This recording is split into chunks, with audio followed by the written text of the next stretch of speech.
Oh yeah, well I'm John Farrington and we're in Russell Club uh, and it's my local. I live just up the road um, and I come here quite often. um, Where did you where did you work as a child? Or where did you do the bagging up? Can you describe that to us, where and when you did it? well, we, uh, as you know, I live next door to the Mr. Powell up farm, and my uncle, he used to do the bushling, and uh, always came down with him down to the. Uh, they never ever wanted a bushler till 10 o'clock, and so it wasn't a very early start. But I was always with him, and Mr. Powell will always give you a small job to do. And I was, say, the age of 10, and anyhow, eventually they got their old baggers was wound up by hand, and no interest to me whatsoever. And anyhow, they had this mechanical bagger with an old. It was a real good patent, done by Wargens, and I got on, at the age of 12. I got on the seat, and I thought I was driving an airplane. But it was great fun for me to usually sit on the seat and use the gearbox. It was quite simple, and someone else pushed the ops into the pocket. But that was my first job with ops. Little thing you used to do to put hops into the corner to make an ear, to make the pockets easier to handle. Oh yeah. Just tell us about that. Yeah, well, you done it when the pocket was empty, which they called a cod, for why I don't know. And we had to get a handful of ops, push into the corner and put a piece of string around it, just to make a sort of handles for the when you had to move the pockets. We down at Allcourt. It was only a small room where we loosed the pockets down into and we had to carry them around into another shed. But they was on all pockets, and so we had these two on the bottom of the pocket, and then when we sold the pocket, we had 2 years on him. And when we used to carry the pockets round to the other shed, one on the back and one on the front, and carry them round to the other shed, and then we'd stack them there till we got a load, and the lorry would come and collect them and take them to Ledbury at that time.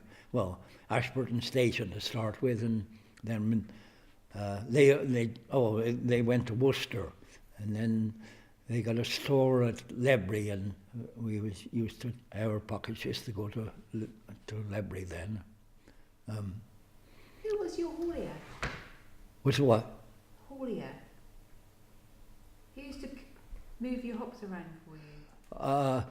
Well, as I say, in the very beginning, they used to haul them to Ashburton Station with 3 horses on a wagon. I don't know quite how many pockets they put on the wagon, but they had a special old LMS wagon that they bought, and they used to haul the ops to Ashburton Station, and then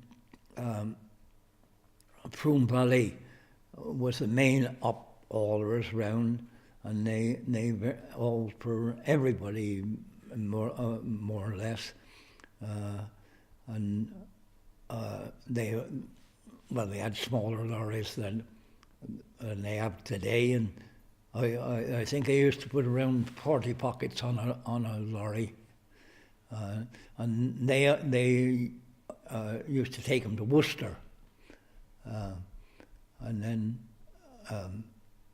they got the store at Ledbury, and it was closer to taking. And then I don't really know what happened, but Froome Valley sort of faded out, and a bloke by the name of Gardner, Charlie Gardner, used to haul them for us, and that's how I always liked the job of loading pockets. I don't know for why, but when Gardners took over, Mr. Gardner himself came on the first load, and he had a big lorry which we used to put 80 pockets on, and I had the job of loading them, and he stand and watch. And then Ivor, he took on the job, and he was no better at it than I. So I loaded quite a few pockets, you know. We used to have around the 400 pockets down there, you know. We had Mr. Powell's aim was he had 110 cribs, and he liked to get between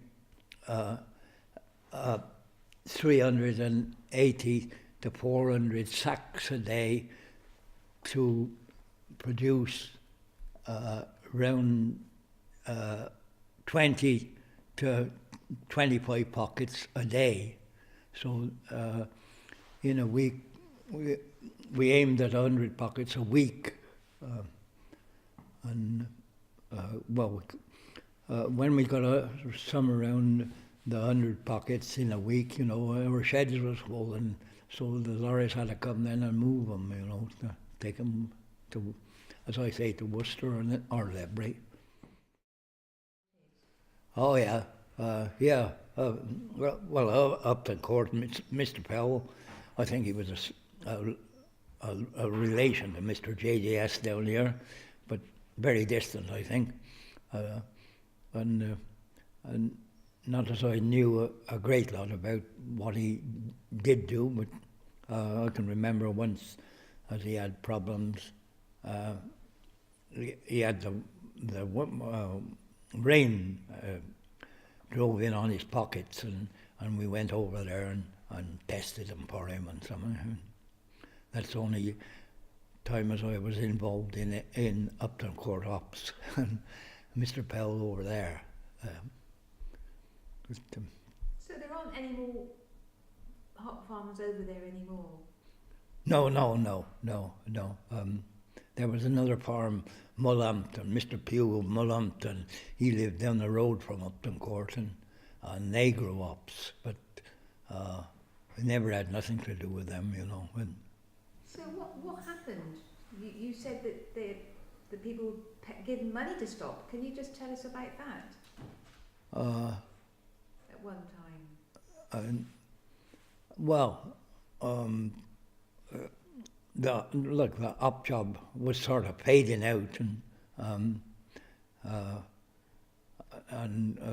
good many up farmers were paid to get out of ups, but I think as today goes, it's coming back a little bit. I think the Largo job upset it a little bit. They didn't need ups in Largo, but I think myself it's coming back a little bit. But everybody's going to class at Dormanton, and they was Mrs. Bell down here was a sister to Mr. Davis of Classen, and Mr. Davis used to come over, and he always had better ups than we did. But whether that was true or not, I don't know. He would come to Old Court? Yeah. He, as I say, he was a brother to Mrs. Bell down here. And, Mrs. Davis and Mrs. Bell were sisters. Yeah.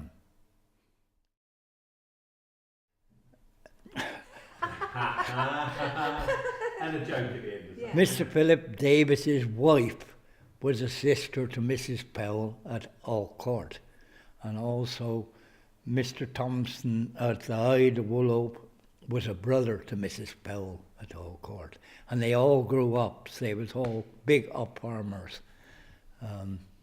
I don't know how many acres they had at. I never knew how many acres they had at Classen, but and Woolhope, they had quite a biggish acreage of hops, and her acreage down here, I think, was 35 acres, which up probably, as you know, it was 2 acres to an acre. It was always 2 acres of hops to 1 acre of ground. Why it was, I don't know. So we had 70 acres of hops at Hallcourt, and but I never ever knew that why that was. Do you want a bit more about Peter? Or? If there is some more, yeah. Did you meet Peter Davis then when he came to? Oh, Mr. Davis, yes. He was always better than us. It didn't matter if we grew 2 tons to the acre, he always grew 3. But you could never beat him. I never get Mr. Davis. I had to go over to have some repairs from Fownhope. Mechanic over there, and Mr. Davis was there. Of course, he questioned me on what was going on at Hallcourt, and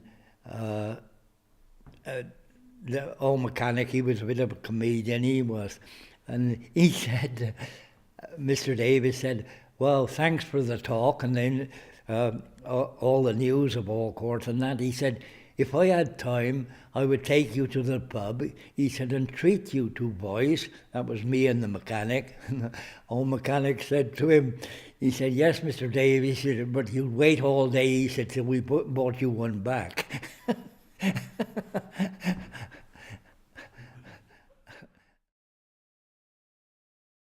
John, when the new hop machine arrived and people used to come along and look at it. Oh, yeah. Tell us about that. Yeah, well. Could you tell us the name of the machine and what sort of year it was? Oh, Roughly, it doesn't have to be spot on. It was 50 something. What do you know, Donny? You say late 50s. It doesn't have to be accurate, you know. No, I can't really. Of course, Mr. J.D.S. had died by then, and his nephew took over, Tom Powell's down here, and he was more of a mechanic than ever. He was a farmer, but he was very good at it, and I don't say we was the first, but we was one of the first to have a machine down here, because that's all he had. He just had 1 year of picking, and that wasn't his type of life. He wanted, and we had this machine down here, which was built by Hines of Malvern, and Mr. Hines and the daughter was very mechanical. Well, they had to be to make a machine. And Tom Powell was, it was right up his street to have this machine, and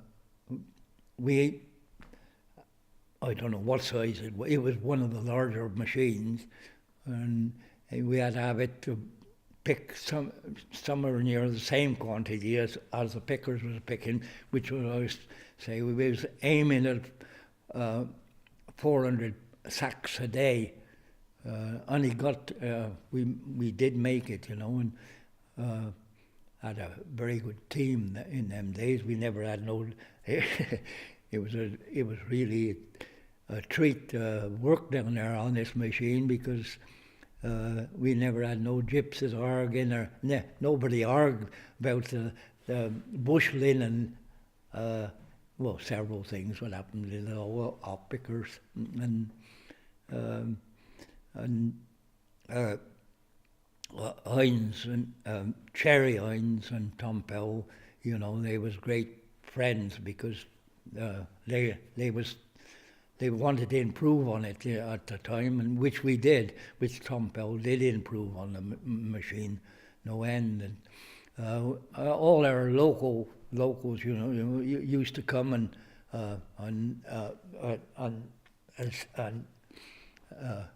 well, everybody wanted to see how this machine was working, but it was a very good machine. And then they had opposition from Bruff made a machine as well.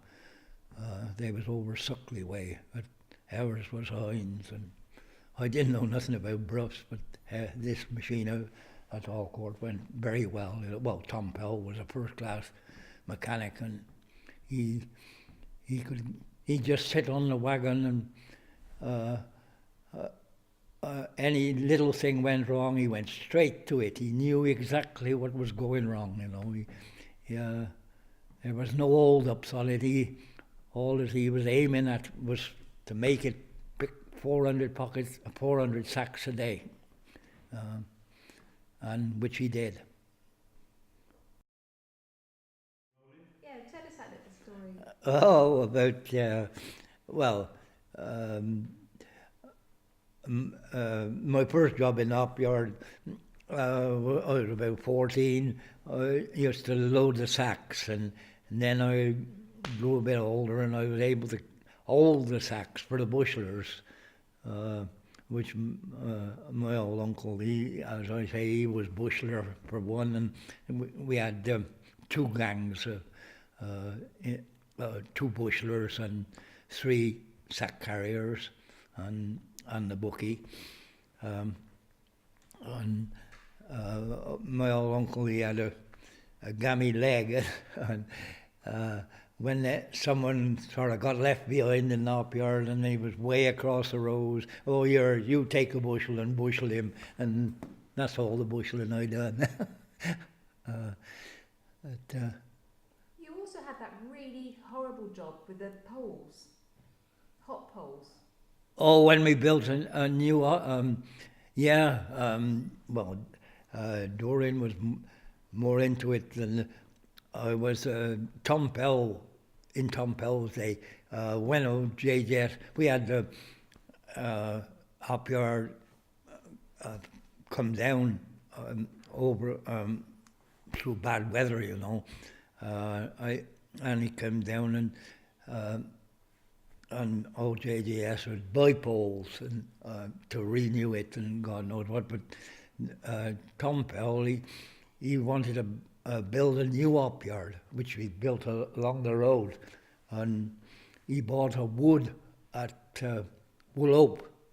I think Dorian was in the fall in of this wood, and all the farm staff fell all this chestnut.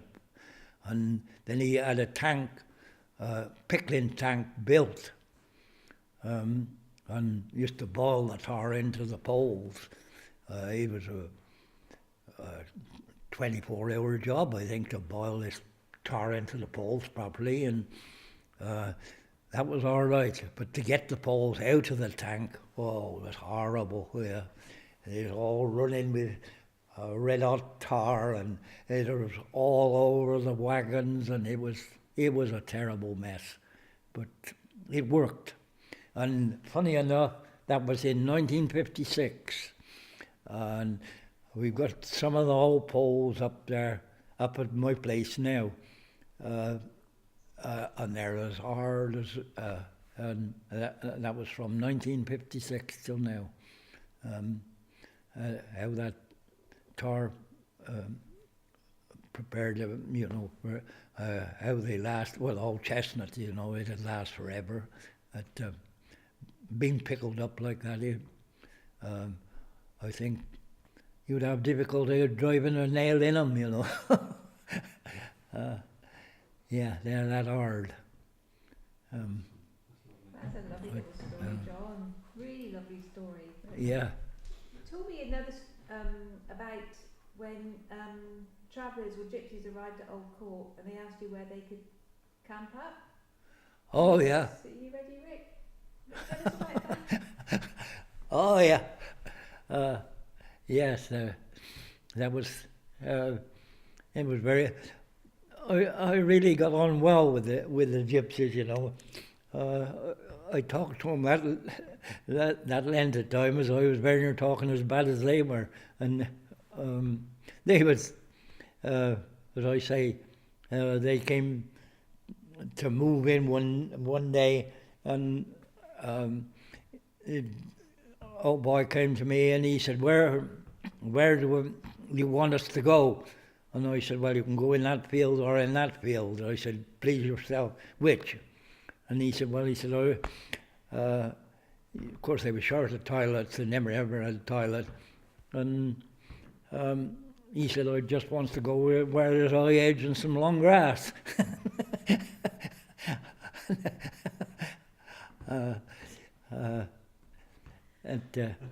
Sorry, I can't laugh because we I can't know, laugh.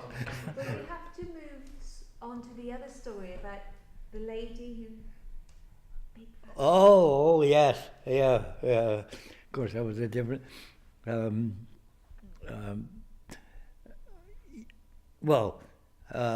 It wouldn't happen today, you know, because we'd have to have toilets all around the hop yard. We'd have about 20 toilets, I suppose, around our hop yard. In them days, they didn't care. And this one old girl, she was very fat and God knows what, and couldn't move very fast. She had an idea of her own, which had a stool on the side of the row with a big seat on, and her never went from he just run down the seat, and she had to move now and again because her feet got wet.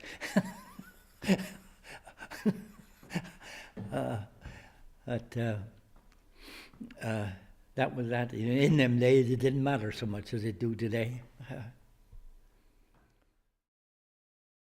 The gypsies we had quite a few gypsies. One day, I thought there's a lot. Of course, the gypsies always loved coloured horses, piebalds, and as we call them. And we had. One day I counted the piebald horses, what was in the one field in it all court, and there was 36 piebald horses belonging to the gypsies, you know. And as I say, every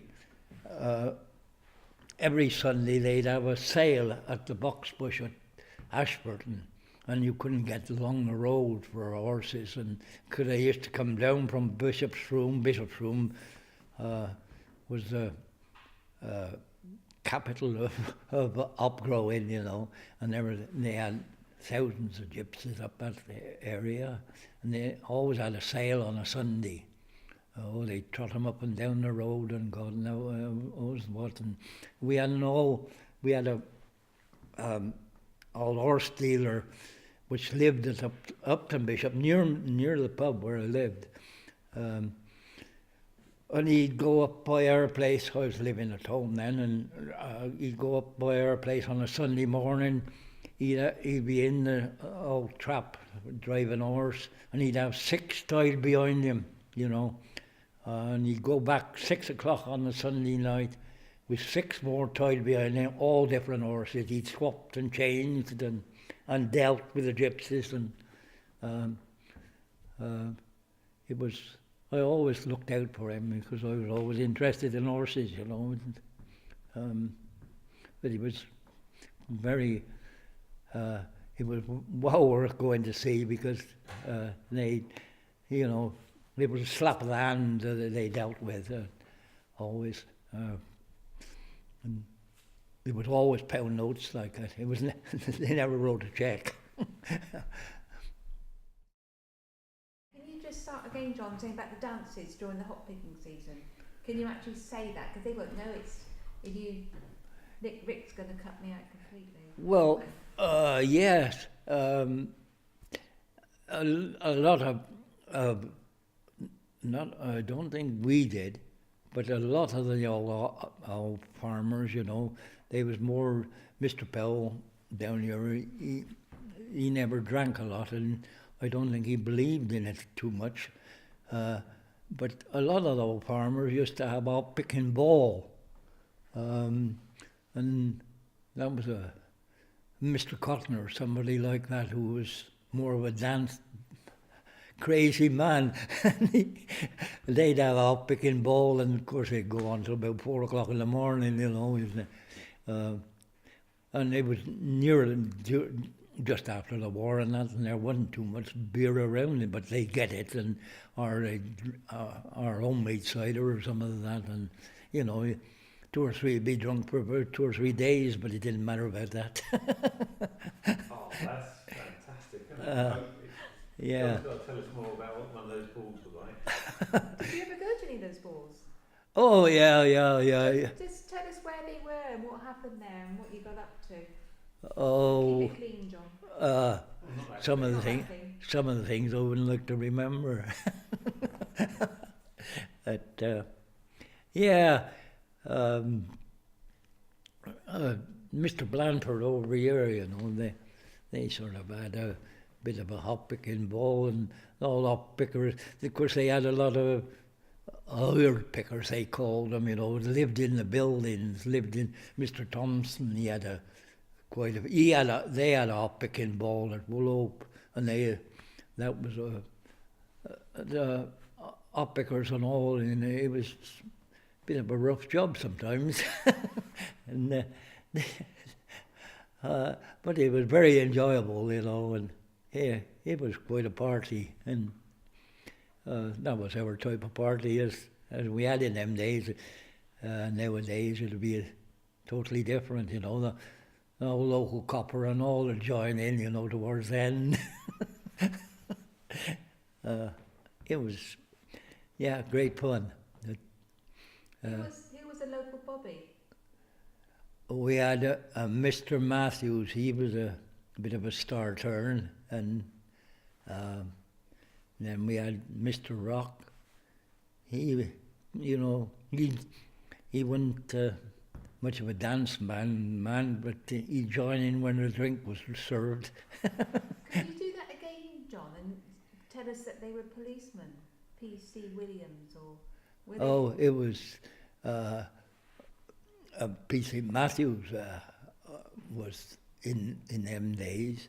I think he was our local during and after the war, and then I think Mr. Rock took over, P.C. Rock. He would ride around on the bike, you know, and he'd call in. He was very friendly with my uncle, and he'd call in home and have a tot of cider and a chat, and then he'd get on his old bike and go on round, and his beat was a year and the Crown at Woolhope, and sometimes Mr. Weston, Norman Weston, which he was for a bit of fun when work was finished, and he used to take him and my uncle over to Woolhope, you know, and Mr. P.C. Rock could do his bit of business, and they'd end up in the Crown, in the back room of the Crown, and God knows what time they'd come out. Ours was quite strict in them days, but there was always a back room, which didn't close till about 2 o'clock in the morning. Did the local bobby, did he ever have any trouble at the hop farm? Or Now and again, you know, the old gypsies would get fighting, but nothing very serious happened. We never ever had much trouble down here, you know. They'd always have a fight and God knows what when they come back from the on a Sunday, after a Sunday night, you know. They was always 3 parts drunk, and they'd fall out about horse deal or something, and then have a bit of a fight. And as I say, gypsies, they wasn't much good at picking ups on a Monday. They had a hangover from the Sunday, and they'd come round quietly on a Tuesday and get better on a Wednesday. And they picked like hell on the Thursday and Friday, you know, because and they'd have a bit of a sub. They had to pick some up to get a sub, you know. And, it was always a bit of a square up, you know. But our best days of picking ups was on a Thursday and Friday, always. Monday wasn't much good. But of course we had local pickers, which we used to come from all around Bromsborough and Dimmock on the buses. But tell me about Rhoda. Rhoda, in the corner, yeah, she was, what can I say? She stayed all the year round, like in the corner. So, sorry, John, for interrupting you, but can you was she a traveller? And when you say yeah, in the corner, she was. Did she live in a tent in the corner of the field? Yeah. Can you just tell us that again and put it into some sort of context? Yeah, her husband. She has 3 daughters. Sorry, John, for interrupting. You'd say Rhoda. Can you use her name? Because I won't be in it at all. Is that okay, John? Oh, yes, Rhoda, yes. She was a bit of a star turn. She used to... the most we had to do with Rhoda was when we had the machine, and she used to... We had to cut the bines before we pulled them into the trailers and them. And she always used to cut the bines. And very temperamental. Rhoda Davis was her name. And as I say, she lost her husband, and she came and she stayed all the year round in the corner, and her worked on the farm. Every sort of job that came up, Rhoda could do it. But her main job was with hops, tying them and branching and whatever. And she was very good at cutting them. Her job when we had the machine was cutting the bines. And some days I would get the cider in her, and we couldn't stop her. And her cut too many, and then her sit down on the row and go to sleep. And all funny things happened with Rhoda, but she took a bit of handling sometimes, and I shall never forget the day as her fell out and her went home. So Tom Powell said to me, try and get her to come back to cut some more bines, and no, she wouldn't come. Anyhow, she had to carry water from the pump, which was way down the hop yard, and Tom Powell come down to us, and she was going down the hop yard with 2 buckets, 2 empty buckets. I said to Tom Powell, "We'll go and ask her if she'll come back now."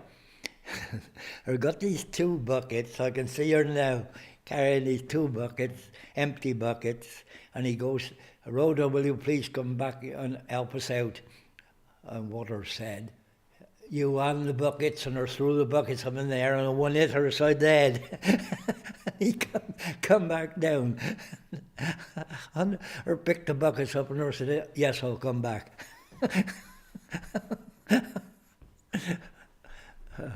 It was very funny to see that. Was it Rhoda who you had to carry back after a wedding? Yes. So can you tell us that from the beginning? Oh, yeah. Quite often her used to get and anyhow, her daughter got married, and I was living at the pub then, and I had to come back. We done one night a week in the kill, and it was my turn to come back and work in the kill, and so I always come back a little bit early and called in here before we went down. And I was in there, I was completely at it. And It was raining like heck, and I had a truck, a pickup truck. So we put her in the back, and I had to take her down to the tent. I got another fella to help me out to carry her in, and we couldn't find the flap of the... It was 1 o'clock in the morning, this was getting on towards, and couldn't find the flap of the tent to get her in, and then eventually we found it, gets her in there, and her daughter was asleep in the corner in the bed, and I said, I've got a candle in here, light the candle. And so I lit the candle, and so we found Rhoda's bed and chucked her on like that. Out flew a bantam from underneath the bed, straight at the candle, knocked the candle over, and we was in the dark, inside the tent. Eventually we got out, and it was a great laugh after we got out, but it wasn't so funny when we were looking for the door to get out. Was it Rhoda who used to cook hedgehog? Yeah, she cooked the hedgehog for us. And can you say that again, like Rhoda? we caught this old hedgehog. It was on a Friday night. He was in the woodpile up at the farm, and we had a policeman. He was stationed in Lebury. He was helping us with he was on holiday, and he was helping us, and he came up as nobody ever tasted hedgehog. Oh, get Rhoda to cook it for us and have it on a Saturday morning, and Doreen warmed it up. Tom Pell, he was all for trying it out, you know, this hedgehog, and I had a portion, but that's I don't want no more. But this old policeman, he thought he was great, you know.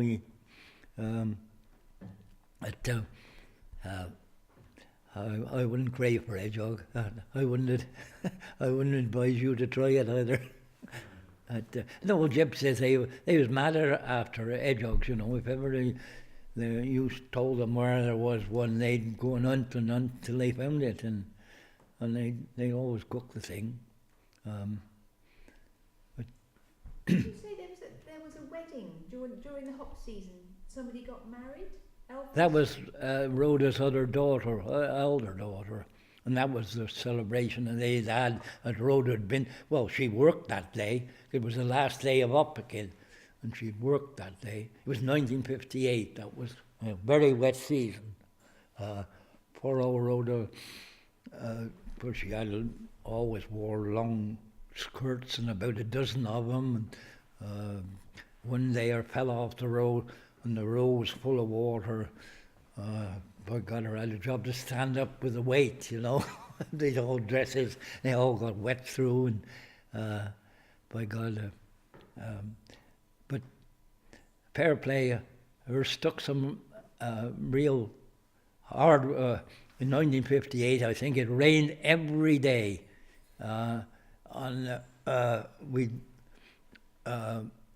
Mr. Thomas Preston, he bought a farm over at Elton, and we picked hops for him.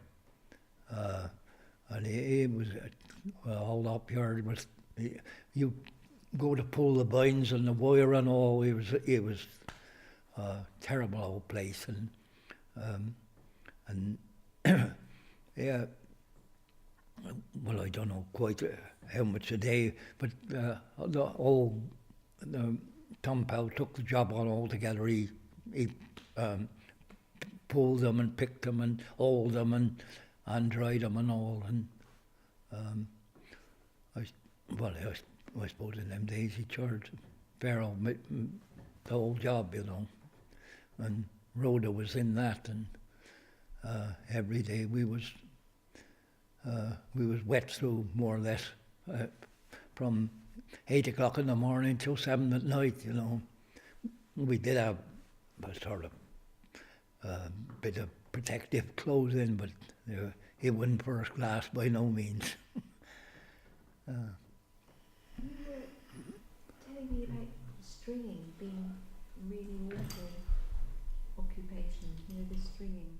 Stringing? Yeah. Yeah. I'd done some, but I wasn't very good at it. I used to play a heck with my eyesight, you know. It was up and down and up and down. There was some, it was a piecework job, you know, and they'd done it so much an acre. And, there were some experts at it, you know, could do quite a bit a day, and there was a lot of the work done, piecework, you know, up to end and branching and everything. It was all done on a piecework basis, you know, and always so much an acre. Could you explain why it was hard and why it was not good for your eyesight? Yeah. Why was the string work so hard, and why was it not good for your eyesight? Can you? It was some. I don't know. Used to make my, you know, there was a hook down here and there was a hook up there, and you want to get them round that hook, down to this hook, and then back up to that. It was about that width apart for the row from the stock, and you want to go down to the stock, and there was a peg down there where the string had to go round, and you had to go round this hook, down here, and then over to that hook, and then up to that hook, and down to that hook. It was quite interesting to watch it, but there was one job in the ops that I wasn't too good at, you know, and I was never I never ever had a go at piecework at it. I only just done it to show somebody how to do it or something like that. I never done a great lot at it.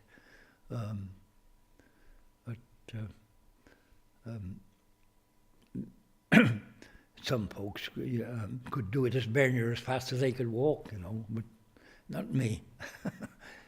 And so you also were in the kiln? Yeah. Well, I done more, nearly everything attached to the job, really, but some I done more than others. I love bagging ops. That was pocketing them, you know.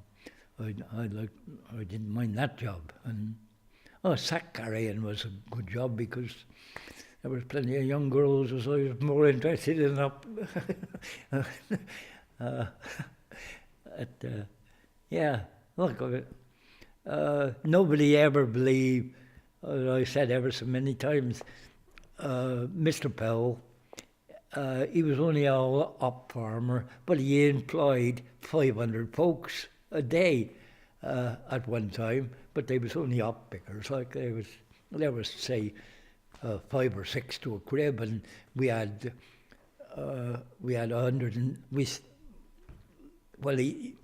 he liked to average 100 cribs per shore, you know, so he had 110 cribs always, and make sure as he had 100 cribs, like, because, you know, some folks would be ill and God knows what and couldn't come and God knows what, but we could guarantee 100 cribs, like. Did you have to make the cribs? Well, I helped to repair them, you know. They was. Can you say I helped to repair cribs? Yeah. Well, I did. Yeah, that was a winter's after lot picking. You know, there was quite a few got broken, God knows what, and different rails come off them. And they, as I say, they was always old-fashioned cribs, big, but the more up-to-date cribs, but he never ever had any of them. They used to close and collapse, and you could carry one on your back, but these you had to have two to carry them, you know, one at the front and one at the back, and they always had to be. Well, there was always never very often made any new ones right from start to finish, but you were always repairing them, you know, and that was sort of a winter's job before we packed them away, or just before we got them out. they took some store in because they was always they was up on the beams and everywhere in every building as we had down at Hawcourt. There was hop cribs, you know, and to be put in the dry for the winter, for the season. John, so I think you and Doreen were saying this used to be a kiln. Yeah. There's a bagging Yeah. district change and something there. So I wonder if you could tell us what it used to be and when it became a social club. Well, I had to get Doreen to help, you know, because I didn't know that much about it. It was a bit. I can just remember it. They moved from here in '36. That's when the new kilns was built down at Hawcourt, and they moved. And I was only 6-year-old then, but I can just remember it was loading pockets when as I came down with my old uncle. As I say, I used to go down with him down to Hawcourt, and I was only 6-year-old then, so I don't know that. I never got involved in any drying or any parties or anything what went on here. I don't know quite what did go on here, but they moved down to Hawcourt, and they had one old JDS. He was really a long-headed old boy, and we only had one engine to drive the whole lot.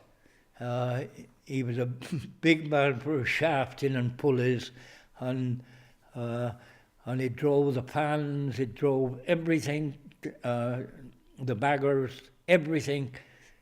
This one big old Blackstone engine, and they'd start him on a Monday morning, you know, and he'd run till Saturday dinner time before he stopped. And he's run for a whole week.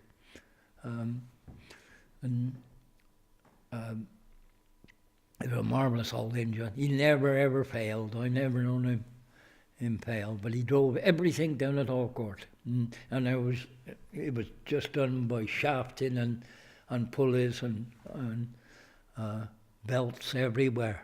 If the ministry had come down there today, you know, they'd have condemned the damn lot. Because it was all open, you know. It's a wonder if somebody ever got tangled up in the old shafting and God on the belts and God knows what. And do you remember anyone ever getting injured during this? No. But that was just luck, I think. So how long have you been a member here? Here? The Russell Club. Oh, well, when did it start, Dory? 47. The club? 49. Eh? 49. 49. So can you tell us that then? I've been a member of the Russell Club since. 49. Can you say it though? Because they won't know what I'm talking about. So if you say, I'm in the Russell Club, I've been a member here since. Yeah. Oh yeah. Well, yes. When I was sort of a boy, I used to come. The stockman used to live in the cottage here, and this the Russell Club. This was full of cattle, and after I suppose it was a year when the op drying was going on, because this was not in the actual club year, was not part of the op job. It was a cattle yard, and there was a stage over the top. They used to feed the hay down through to the cattle, and I used to help out here, you know. And when I was a boy, I was full of everything, but I'd always been here as a member, and we'd always neighbours, me and Doreen, and I was always with the horses with her father, you know, and I walked every inch of the down up here, you know, with ploughing down and ploughing up, and God knows what it was always horses. And the Trumpet Ploughing Society, well, that started in 1944. their very first ploughing. I can remember the old boy that really started it. I I knew the old secretary. He was a real good organizer, but he was secretary. He told me one day how it did start, and he said, this other old farmer, Mr. Bevan, Mr. Geordie Bevan, he had travelling horses, end tires, you know, and he used to go round and round. And him and our secretary, they went round Tembry. They was round Tembry somewhere, collecting the money from the stud fee of the horses.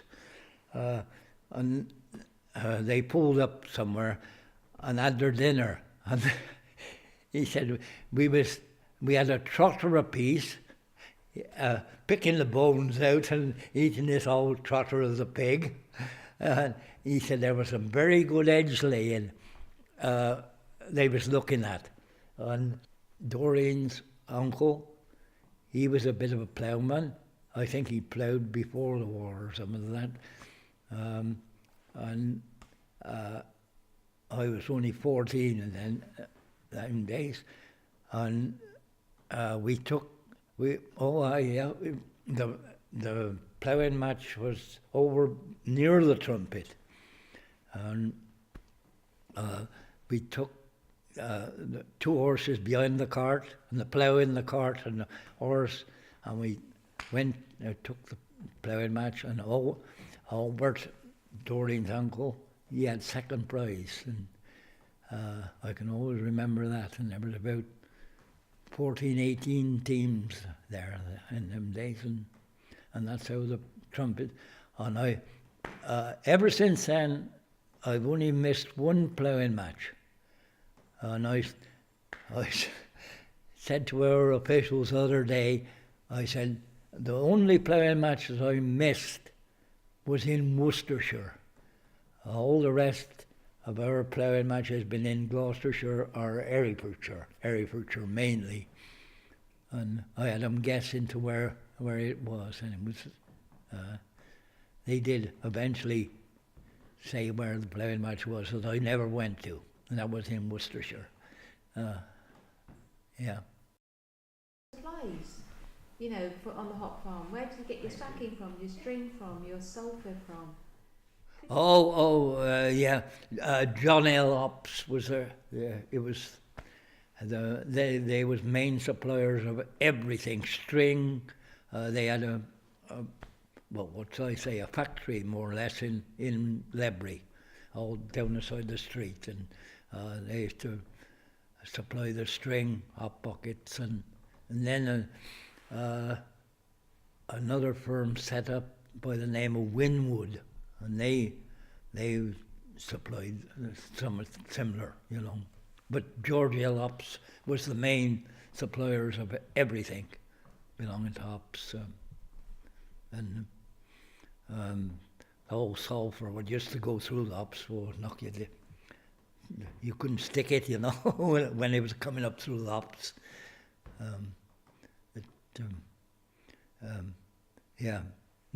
They used to deliver. They had lorries, you know, and deliver for all the pockets and whatever they wanted, you know. It was always George L. Ops. Last question, you'll be relieved to hear. This is just for our evaluation. Could you tell us why you think it's important that stories like yours are recorded? You'll have to say again. And other people.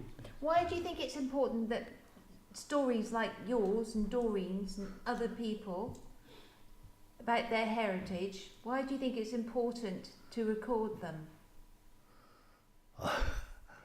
I don't really know. That's okay, you don't have to answer, you don't have to... No. No. I mean, I suppose what Marsh means is, do you think it's important that the stories about hop picking and the heritage around Hereford, do Do you think it's good that it's recorded, or do you think it's not necessary, or? Well,